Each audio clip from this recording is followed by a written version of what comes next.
Hi, I'm Roger Costa from Brazilian Press. Congratulations for the work. I have a question for the director.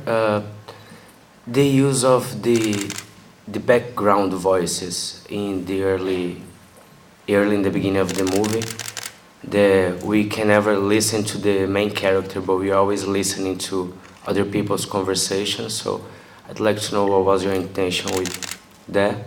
And for Mr. Gere, I just want you to tell me, for your ladies fans, if you ever had a Brazilian affair, and how do you deal with this? You being a sex symbol for so many years, ladies all over the world love you.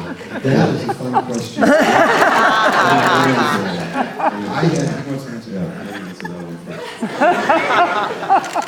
As a sex symbol. Actually, my first real girlfriend was Brazilian. And she still is a friend of mine. Define real. It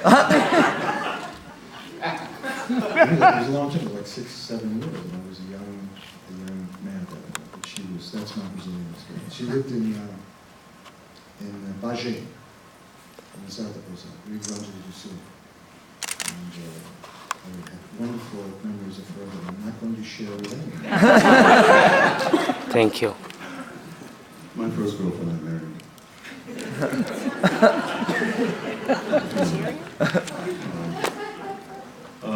What was the first question? The use of the voice? Background voice. The sound. Sound, yeah. I mean, we were creating, 3D sound, basically. I mean, this is the first movie I shot in New York. It was one of the things that I produced the movie too. It was one of the few things that we said we got to spend whatever the money is to get great sound, and that was part of the design that Oren had very from the beginning. I mean, we were basically making a silent movie. From this character's perspective, it's not words in his mind. It's space, and the only thing that penetrates that space is sound. Many of us in the city feel the same way. And if you ever stopped and focused on the sound around us, it's just a cacophony. It's stories within stories within stories. So it was always part of his design. It wasn't an afterthought. It was designed that way.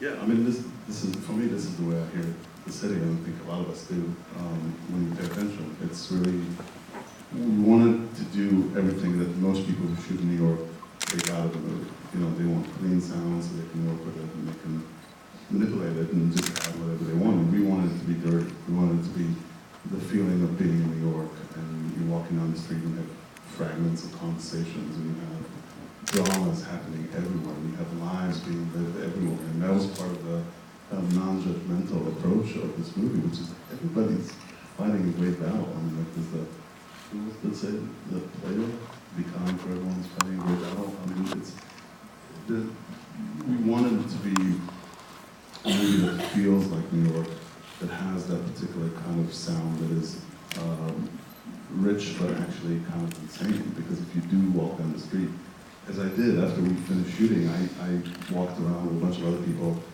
and recorded secretly, covertly. We recorded people talking. It's in the movie. It's all these conversations of real New Yorkers. And I apologize if anyone recognizes it.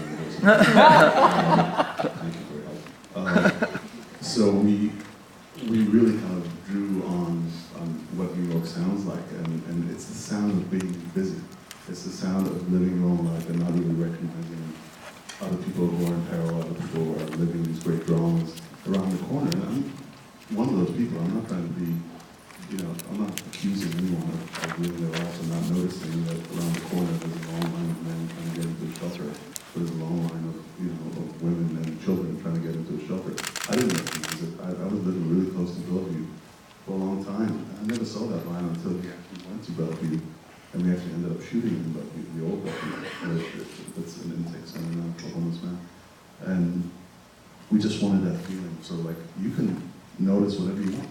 You can listen to something else and not really watch what's in the movie.